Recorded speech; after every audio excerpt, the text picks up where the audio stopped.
Moving on, పైసలు లేవు మళ్ళీ సినిమాలు చేస్తా అంటున్నారు కేంద్ర మంత్రి బీజేపీ ఎంపీ సురేష్ గోపి. సినీ గ్లామర్తో పొలిటికల్ ఎంట్రీ ఇచ్చే ట్రెండ్ సక్సెస్ అవుతోంది. కానీ ఇదే రూట్లో పాలిటిక్స్లోకి వచ్చిన కేరళ నటుడు సురేష్ గోపి ఇప్పుడు యూటర్న్ తీసుకుంటా అంటున్నారు.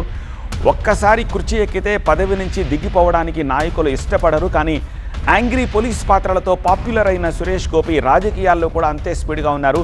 తన మనసులోని మాటను నిష్కర్షగా చెప్పేశారు. తన దగ్గర డబ్బులు లేవని, అందుకే సినిమాలు చేయాలని అనుకుంటున్నారని సురేష్ గోపి చెప్పడం ప్రాధాన్యత సంతరించుకుంది.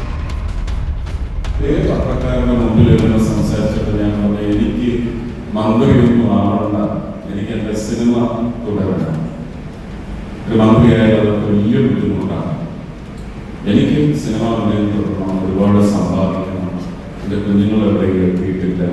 ഒപ്പം എൻ്റെ ആ വരുമാനത്തിൽ വിശ്വസിക്കുന്ന കുറച്ച് ആൾക്കാർ, അതിൽ കുറച്ച് പേരെ എനിക്ക് സഹായിക്കണമെങ്കിൽ പണം വരുമാനം എന്ന് പറയുന്നത് നിലച്ചു പോകാം.